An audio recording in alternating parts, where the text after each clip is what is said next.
ایمان پر فاطمہ یا الہی، ایمان پر فاطمہ یا الہی، ایمان پر فاطمہ یا الہی۔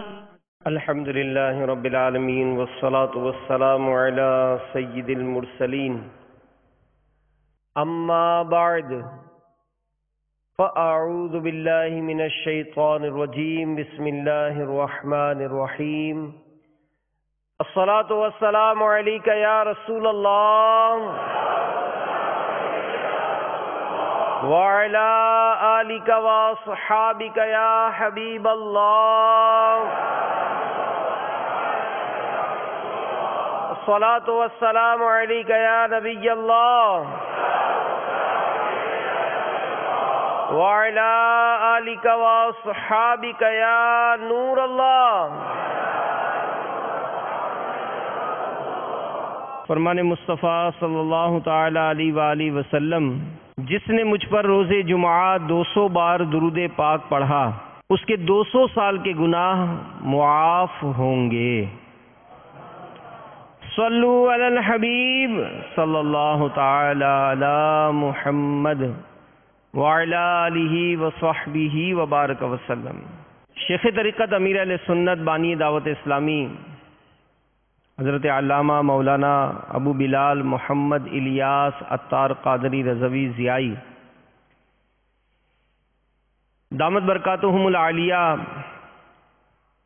اپنی مایہ ناز تصنیف نیکی کی دعوت کے صفحہ نمبر 268 پر نقل کرتے ہیں کہ حضرت سیدنا فقیہ ابو اللیث سمرقندی علیہ رحمت اللہ القوی نقل کرتے ہیں کہ ایک روایت میں آیا ہے کہ گزشتہ زمانے میں ایک مومن اور ایک کافر مچھلی کا شکار کرنے نکلے۔ کافر اپنے جھوٹے معبودوں کا نام لے کر خوب مچھلیاں پکڑتا رہا، یہاں تک کہ مچھلیوں کا ڈھیر لگ گیا۔ مومن اللہ کا نام لے کر جال پھینکتا رہا، لیکن ہاتھ کچھ نہ آیا۔ شام کو صرف ایک مچھلی پھنسی، اور وہ بھی جب اس نے جال نکالنے کے لیے ہاتھ میں لی تو تڑپی، اچھلی اور پھدک کر پھر پانی میں گر پڑی۔ اب دونوں کی واپسی ہوئی۔ مومن خالی ہاتھ تھا اور کافر ٹوکری بھر کر لوٹا۔ مومن پر مامور یعنی مقرر کردہ فرشتہ افسوس کرنے لگا۔ اللہ عز و جل نے اس فرشتے کو جنت میں مومن کا محل اور عالی شان مقام دکھایا،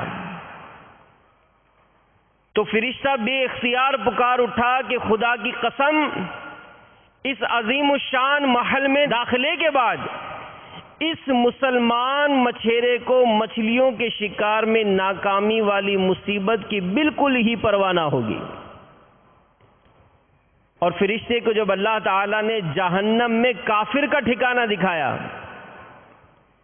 تو وہ بولا کہ خدا کی قسم، اس عذاب کے مقام پر جب یہ پہنچے گا تو اسے ڈھیر ساری مچھلیاں ہاتھ آنے والی دنیا کی عارضی خوشی کوئی فائدہ نہیں دے گی۔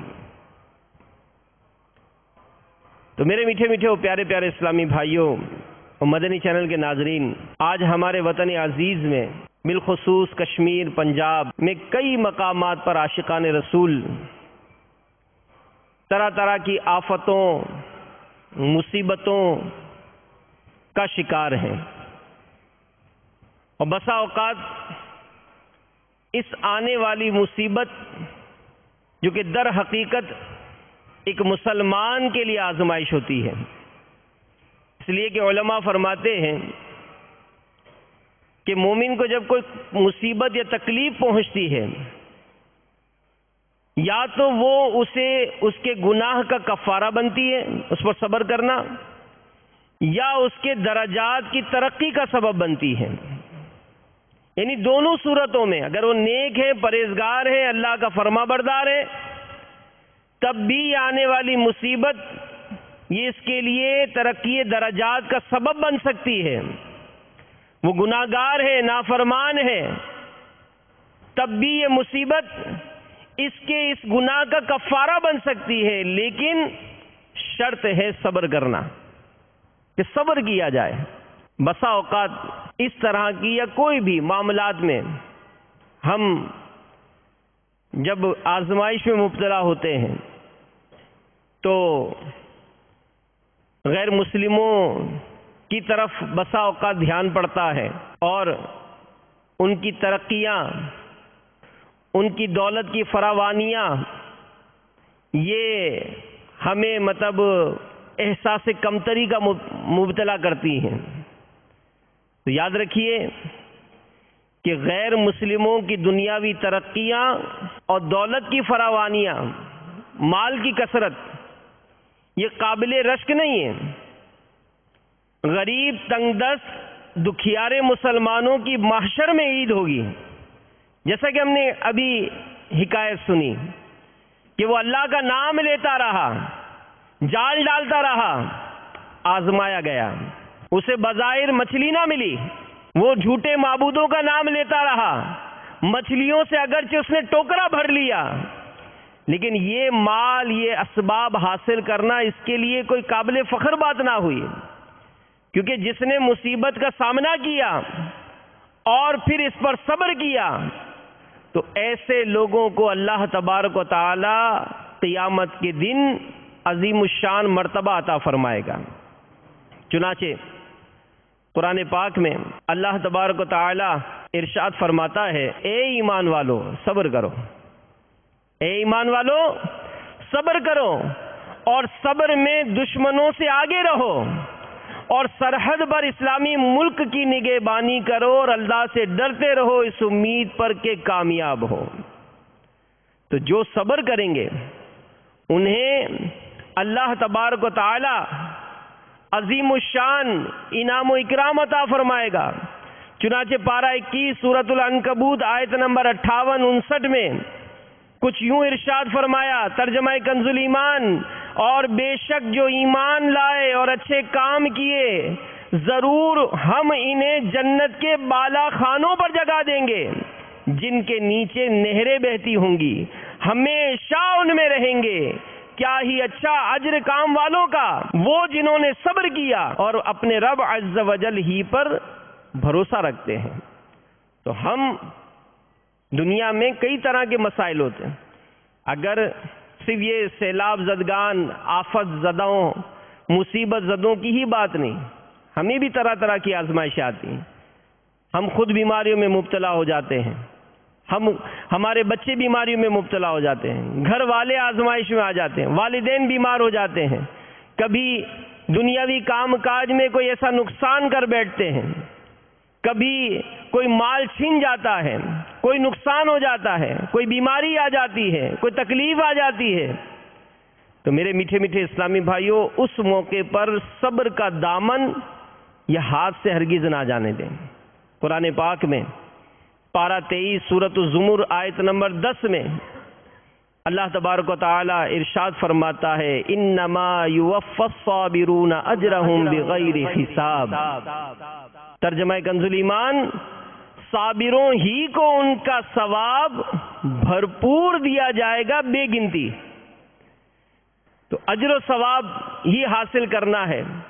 تو دنیا میں اگر وقتی طور پر کوئی مصیبت آتی ہے، پریشانی آتی ہے، میرے میٹھے میٹھے و پیارے پیارے اسلامی بھائیوں، صبر کیجئے کہ یہ وقت بالآخر گزر جائے گا. جی ہاں، یہ وقت گزر جائے گا. انسان اس دنیا میں مختصر سے وقت کے لیے آیا ہے. اس مختصر سے وقت میں اگر اس نے صبر کیا آنے والی آزمائشوں پر، تو بالآخر دنیا سے جانے کے بعد قبر اور حشر کا معاملہ ہوگا. تو ایسے موقع پر ان کے کیا درجات ہوں گے.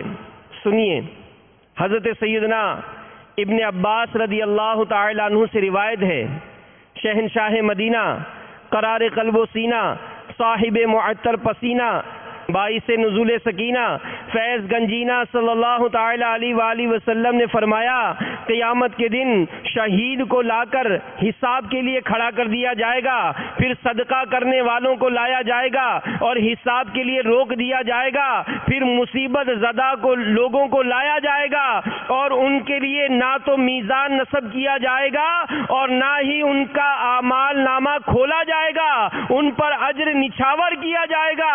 تو موقف میں موجود دنیا میں عافیت کے ساتھ رہنے والے لوگ اللہ عز و جل کے دیے ہوئے اس ثواب کو دیکھ کر تمنا کریں گے کہ کاش دنیا میں ان کے جسم کینچیوں سے کاٹ لیے جاتے کہ انہوں نے صبر کیا تھا۔ حضرت سیدنا ابن عباس رضی اللہ تعالی عنہما نے فرمایا کہ ایک نبی علیہ السلام نے اپنے پروردگار عز و جل کے دربار میں عرض کی کہ اے میرے رب عز و جل، مومن بندہ تیری اطاعت کرتا ہے، تیری معصیت نافرمانی سے بچتا ہے، لیکن تو اس سے دنیا لپیٹ لیتا ہے اور اس کو آزمائشوں میں ڈالتا ہے، اور کافر تیری اطاعت نہیں کرتا بلکہ تجھ پر اور تیری معصیت یعنی نافرمانی پر جرأت کرتا ہے، لیکن تو اس سے مصیبت کو دور رکھتا ہے اور اس کے لیے دنیا کشادہ کر دیتا ہے۔ آخر اس میں کیا حکمت ہے؟ اس میں کیا حکمت ہے؟ اللہ عز و جل نے ان کی طرف وحی فرمائی کہ بندے بھی میرے ہیں، بندے بھی میرے ہیں اور مصیبت بھی میرے اختیار میں ہے اور سب میری حمد کے ساتھ میری تسبیح کرتے ہیں۔ مومن کے ذمے گناہ ہوتے ہیں تو میں اس سے دنیا کو دور کر کے اس کو آزمائش میں ڈالتا ہوں، تو یہ آزمائش و مصیبت اس کے گناہوں کا کفارہ بن جاتی ہے۔ حتیٰ کہ وہ مجھ سے ملاقات کرے گا تو میں اسے نیکیوں کا بدلہ دوں گا، اور کافر کی دنیاوی اعتبار سے کچھ نیکیاں ہوتی ہیں، میں اس کے رزق کو کشادہ کرتا، مصیبت کو اس سے دور کرتا ہوں، تو یوں اس کی نیکیوں کا بدلہ دنیا ہی میں دے دیتا ہوں، حتیٰ کہ جب وہ مجھ سے ملاقات کرے گا تو میں اس کے گناہوں کی اس کو سزا دوں گا۔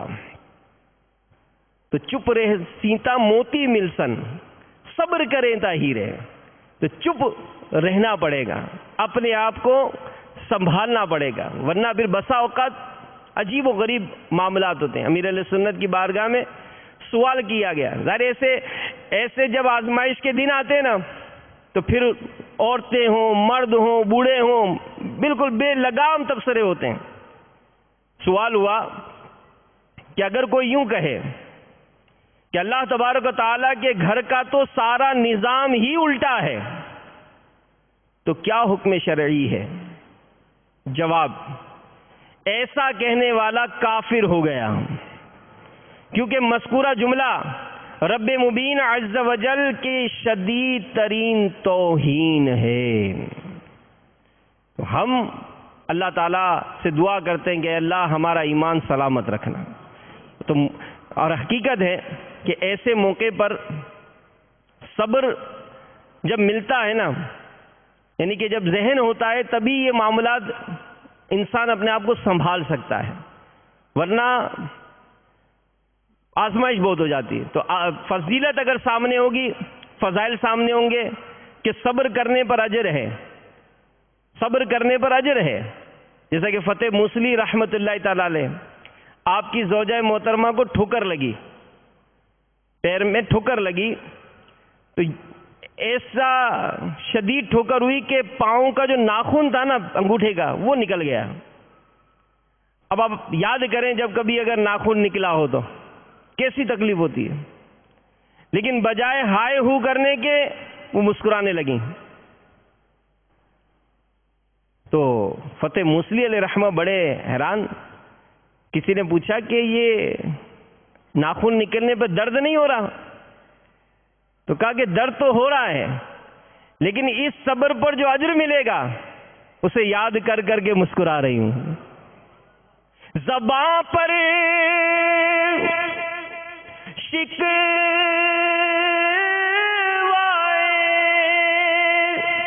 رنجو علم لایا نہیں کرتے، نبی کے نام لیوا غم سے گھبرایا نہیں کرتے، نبی کے نام لیوا غم سے گھبرایا نہیں کرتے۔ مکتبۃ المدینہ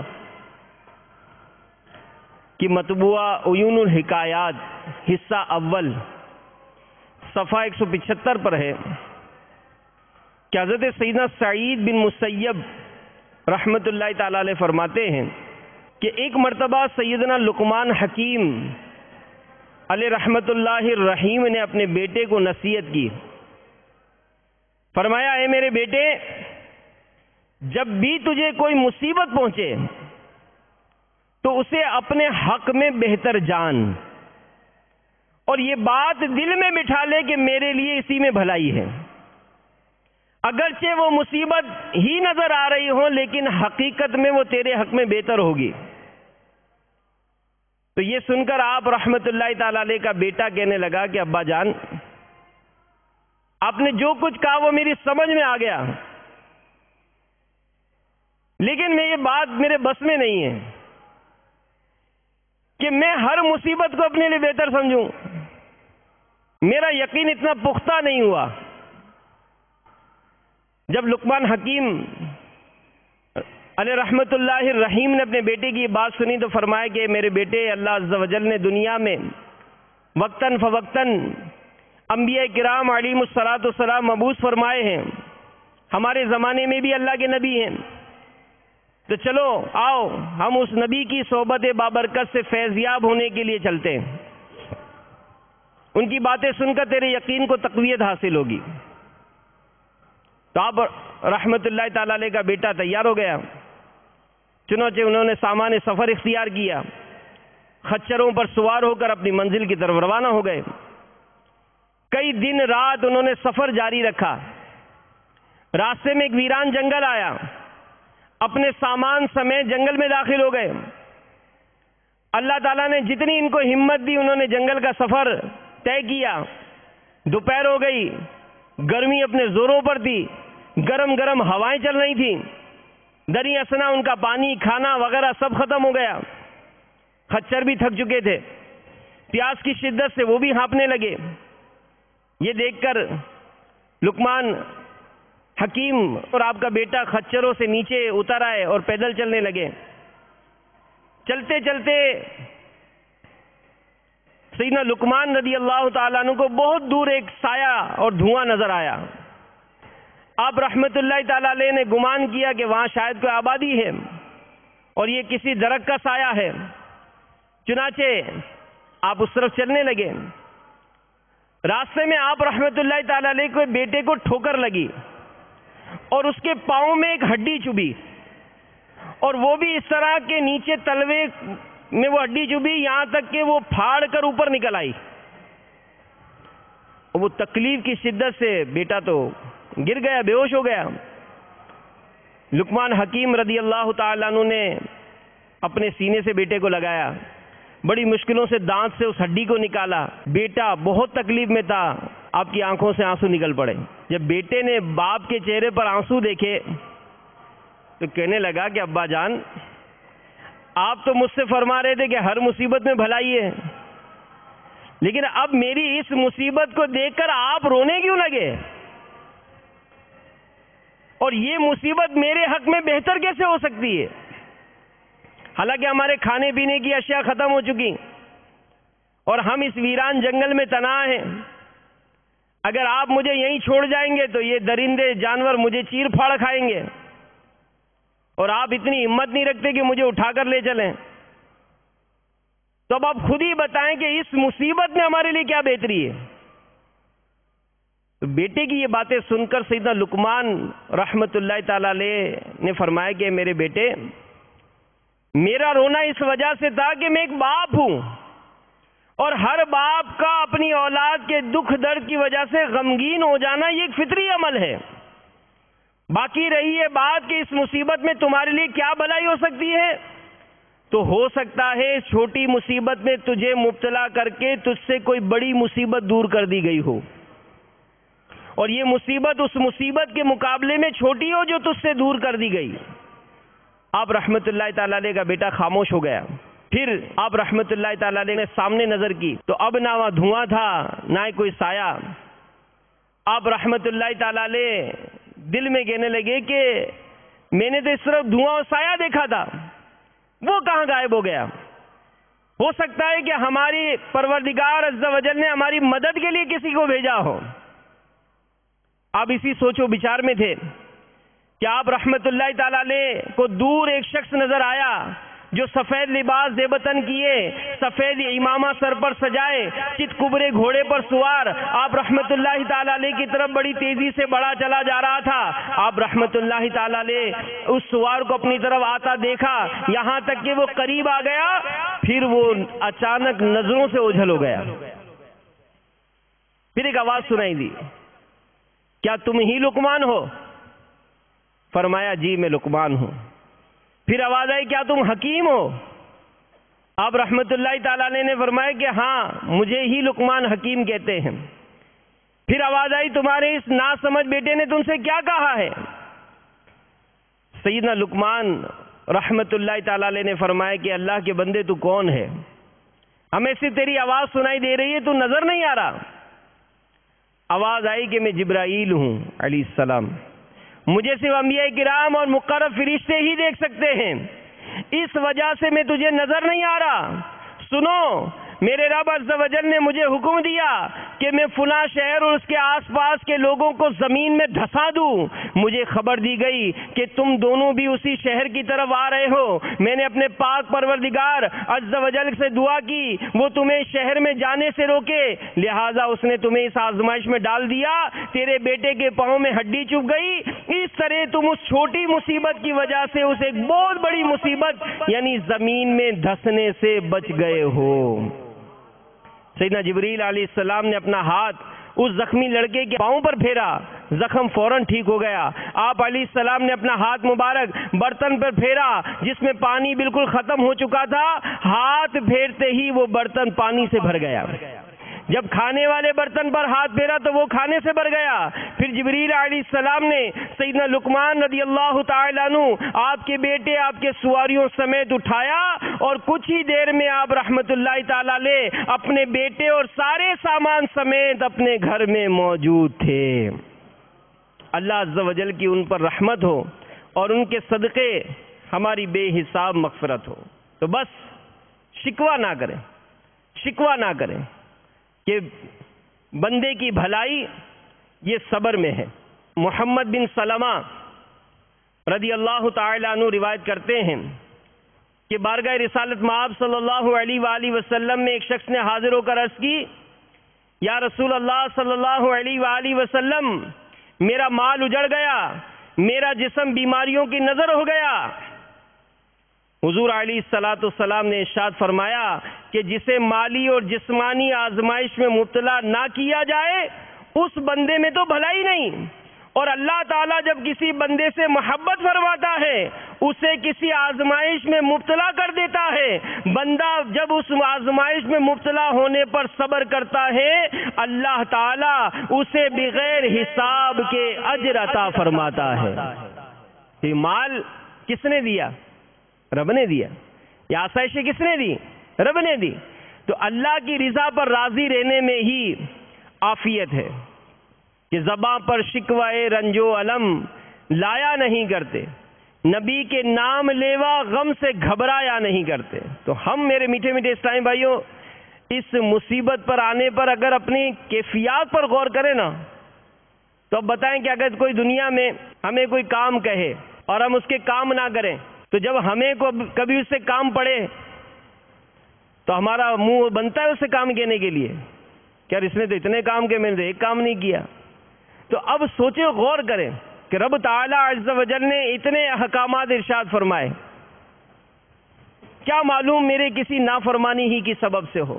میں نماز نہیں پڑھتا تھا، کیا معلوم میرا مال اسی طرح وجہ سے اجڑ گیا ہو. میں زکوٰۃ ادا نہیں کرتا ہوں، کیا معلوم یہ اسی کی سزا ملی ہو کہ زکوٰۃ نہیں دیتا اس لیے اس کا سارا کاروبار ہی اجڑ گیا. ہم غور کریں اور سوچیں.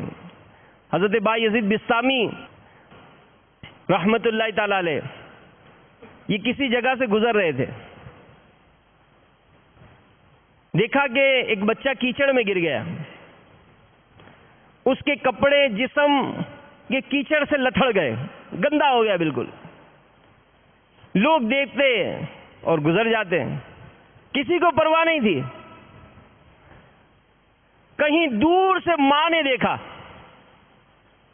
دیکھا کہ میرا بیٹا کیچڑ میں گر گیا، اس کے کپڑے اس کا جسم سارا گندا لتھڑ گیا ہو بالکل. ماں نے دیکھا تو قریب آئی، 2 تھپڑ بچے کو مار لگائے، کپڑے اتار کر دھوئے، اس کو غسل دیا. تو حضرت بایزید بسطامی رحمت اللہ تعالی نے جب یہ دیکھا نا تو ایک دم وجد میں آ گئے. تو لوگوں نے کہا کہ حضور خیریت، یہ کیفیت کیسے ہو گئی؟ فرمایا کہ یہی حال ہمارا اور رحمت الہی کا ہے کہ ہم گناہوں کے دلدل میں لتھڑ جاتے ہیں، کسی کو کیا پرواہ. ہم نماز نہیں پڑھ رہے، کسی کو کیا پرواہ. ہم زکوٰۃ نہیں دے رہے، کسی کو کیا پرواہ. ہم گانے باجے دیکھ رہے سن رہے، کسی کو کیا پرواہ. ہم اللہ کی نافرمانیاں رات دن کر رہے ہیں، کسی کو کیا پرواہ. مگر رحمت الہی عز و جل کا دریا جوش میں آتا ہے، ہم کو مصیبتوں کے ذریعے درست کیا جاتا ہے اور توبہ و عبادات کے پانی سے غسل دے کر صاف فرماتا ہے. مفسر شہیر حکیم الامت مفتی احمد یار خان علیہ رحمت الحنان یہ حکایت نقل کرنے کے بعد فرماتے ہیں کہ جب مہربان ماں کچھ سزا دے کر تنبیہ کر سکتی ہے تو خالق و مالک اس سے کہیں زیادہ مہربان ہے، بعض اوقات سزا دے کر اصلاح فرماتا ہے. ہم بندے اس کے ہیں، اس نے اگر مصیبت دی اس کی رضا پر راضی رہیں، اس نے مال و اسباب میں کمی کر دی مصیبت پر راضی رہیں. اور پھر دیکھیں کہ جب اس معاملے میں مصیبت پر صبر کیا جائے گا، اور یہ ہوتا ہے جیسے اگر مصیبت پر صبر کرنے کا ایک بہترین نسخہ بیان ہوتا ہے کہ اپنے سے زیادہ مصیبت میں مبتلا لوگوں کو دیکھا جائے، اپنے سے زیادہ مصیبت میں مبتلا لوگوں کو دیکھا جائے کہ اگر کسی کی موٹر سائیکل چھن گئی تو کوئی ایسا بھی تو ہے نا کہ جس کو جان سے بھی مار دیا جاتا ہے. اگر کسی کا مال اسباب کچھ جل گیا تو کہیں ایسا بھی تو ہے کہ اس کی پوری دکان بھی جل جاتی ہے. تو زیادہ مصیبت میں مبتلا لوگوں کو دیکھتے ہیں تو اپنی مصیبت کم لگتی ہے. آسائشیں نعمتیں جب ملتی ہیں تو شکوہ کب نہیں آتا. موٹر سائیکل پر چلنے والا کہاں خوش رہتا ہے کہ جناب میرے پاس موٹر سائیکل لی ہے، وہ تو کار والے کو دیکھتا ہے کہ یار اس کے پاس کار ہے. کار والا کہاں خوش رہتا ہے، وہ تو ایئر کنڈیشن کار والے کو دیکھتا ہے. چھوٹی کار والا بڑی کار کو دیکھتا ہے، چھوٹے گھر والا بڑے گھر کو دیکھتا ہے. تو یہ سلسلہ کہیں ایسا ہے ہی نہیں کہ اس کو اتنی آسائشیں مل جائیں کہ اب یہ کہے کہ نہیں جناب اب میں بس پورا ہو گیا. نہیں، کہیں پورا نہیں ہوتا ہے. تو ہم اگر اپنے سے نیچے والے کو دیکھیں گے تو پھر ہمیں یہ ملنے والی نعمتیں یہ بہتر لگیں گی کہ میرے پاس موٹر سائیکل ہی تو سائیکل پہ چلتا ہے، میرے پاس سائیکل ہے یہ تو پیدل چلتا ہے. تو یوں اگر طرح کی مصیبتیں آزمائشیں اگر ہم کو ملی ہم صبر کریں. اور حقیقت ہے یہ بات کہنے کو آسان ہے، ورنہ آپ خود سوچیں جس کا گھر بہہ گیا ہوگا، جس کا مال و اسباب بہا ہوگا، جس کے یعنی کہ جانور جس کو پال کر بڑا کیا اور یہ غور کیا سوچا تھا کہ اب جو بقرعید کا سیزن ہوگا اس میں بیچ کر پورے سال کا اناج جمع کریں گے، گھر کا معاملہ چلائیں گے، سامنے سیلاب نے اس پورے ریوڑ کو جو بہا کر لے گیا ہوگا، بے بسی کا عالم ہوگا. کوئی اپنی بیوی کو ڈھونڈ رہا ہوگا تو بیوی کوئی اپنے شوہر کو ڈھونڈ رہی ہوگی. تو کتنی بے بسی کا عالم ہے، کہنے کو آسان ہے. اللہ تعالیٰ ہمیں آزمائشوں میں مبتلا نہ کرے کہ ہم آزمائش کے لائق نہیں ہیں. بہرحال احادیث مبارکہ میں مصیبت پر صبر کرنے والوں کے جو اجر ہیں بے شمار ہیں. لیکن اس میں بسا اوقات اگر گھر کا مرد جو ہے وہ اگر ٹینشن کا شکار ہو تو گھر کی عورت اگر اس کو ہمت دلائے نا تو اس کا حوصلہ مضبوط ہوتا ہے. ورنہ وہ کہتے ہیں پورا کا پورا گھر ہلکا لگا کر رونا دھونا شروع کریں گے تو انسان کی ہمت نہیں رہتی. بہرحال میرے میٹھے میٹھے اسلامی بھائیوں، صبر کریں، اور ساتھ ہی جو ہمارے ایسے مصیبت زدہ ہوں ان کی تعزیت کریں، ان کے پاس جائیں. یہ تاثر غلط ہوتا ہے کہ یار اس سے تعزیت کریں گے تو یہ کچھ مانگ لے گا. ہاں، اللہ نے اگر آپ کو دیا ہے تو آپ کو ایسا مدد کر سکتے ہو کریں، اللہ آپ کو اس کا بہترین اجر عطا فرمائے گا. ورنہ ان دنوں میں بسا اوقات ایسی آزمائش سے جب مبتلا ہوتا ہے تو بندہ اپنا فون بند کر دیتا ہے. فون آتا ہے، نمبر دیکھتا ہے، اٹھاتا نہیں ہے. کچھ مانگ لے گا تو اگر آپ کو اللہ نے توفیق دی، ہمت دی تو آپ کچھ اس کو نواز دیں، اللہ کی راہ میں خرچ کر دیں. بہرحال میں اپنی بات اسی بات پر مکمل کروں گا کہ اگر مصیبت پہنچی، آزمائش آئی تو صبر کریں. زباں پر شکوائے رنجو علم لایا نہیں کرتے، نبی کے نام لیوا غم سے گھبرایا نہیں کرتے. تو اللہ تعالی ہمارے ان تمام عاشقان رسول کہ جو مصیبت میں، آزمائشوں میں، سیلاب میں مبتلا ہیں، گھر سے بے گھر ہو گئے، مال و اسباب ضائع ہو گئے، اللہ تعالیٰ ان سب کی حفاظت فرمائے، ان کو بہترین نعم البدل عطا فرمائے، اور جو کچھ بھی ان کا مال و اسباب جانیں ضائع ہوئیں، اللہ تعالیٰ ان پر ان کو صبر عطا فرمائے، بہترین اجر عطا فرمائے، اور ہمیں بھی ان کے تعاون کے لیے بھرپور کوششیں کرنے کی توفیق عطا فرمائے. الحمدللہ دعوت اسلامی نے ان سیلاب سے متاثرہ اسلامی بھائیوں کی مدد کے لیے اپنا ایک مجلس قائم کی ہے. تو مدنی چینل کے ناظرین بھی، یہاں کے حاضرین کو بھی چاہیے کہ ان سیلاب زدگان کی امداد کے لیے دعوت اسلامی کے ساتھ تعاون فرمائیں. مال و اسباب سے تو اپنی جگہ اپنے آپ کو بھی پیش کریں. ہمارے قافلے الحمدللہ ان علاقوں میں جا رہے ہیں، اپنے آپ کو بھی پیش کریں کہ میں بھی ان میں خدمت کرنے کے لیے تیار ہوں. تو انشاءاللہ ہو سکتا ہے کہ آپ کے ذریعے بھی کچھ خدمت ہو جائے، کیونکہ دعوت اسلامی یہ صرف یہی نہیں کہ ان کو کھانے پینے اور دیگر ضروریات کے سامان فراہم کر رہی ہے، بلکہ ان متاثرین کو جمع کر کے ان میں بھی نیکی کی دعوت کا سلسلہ ہوتا ہے. یعنی بڑی عجیب بات ہے کہ اگر ان آفت زدوں پر بھی اگر دیکھا جائے تو یہاں پر بھی شیطان مسلط ہوتا ہے، اور وہ بھی ٹی وی لگا کر نیچے بھلے سیلاب میں سارا بہہ گیا، اگر لائٹ آ رہی ہے تو ٹی وی لگا کر اس میں بھی فلمیں دیکھی جا رہی ہیں. تو ایسے موقع پر بھی نیکی کی دعوت دینے کا سلسلہ جاری ہے. اس سلسلے میں آپ بھی دعوت اسلامی کے مدنی قافلوں میں سفر کریں اور اپنے جان مال سے بھی اس کے ساتھ بھرپور تعاون فرمائے. اللہ تعالیٰ عمل کی توفیق عطا فرمائے. آمین بجاہ النبی الامین صلی اللہ تعالی علیہ وآلہ وسلم.